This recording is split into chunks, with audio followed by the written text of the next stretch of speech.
सभी को जय गौ माता, जय श्री राम।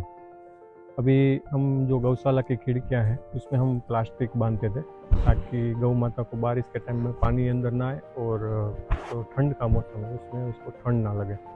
लेकिन हर साल हमको ये प्लास्टिक जो है वो बदलना पड़ता था क्योंकि फट जाता था।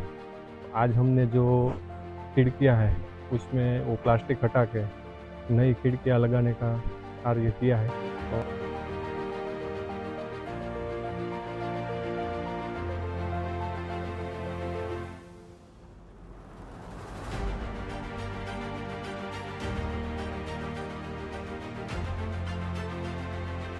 हमारे इन छोटे बछड़ों के लिए हमको पानी के लिए सब ऐसी व्यवस्था करनी पड़ रही थी।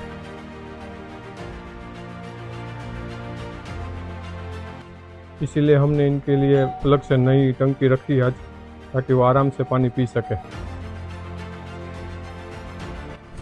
आज के लिए बस इतना ही, मिलते हैं नेक्स्ट वीडियो में। तब तक सभी को जय गौ माता, जय श्री राम।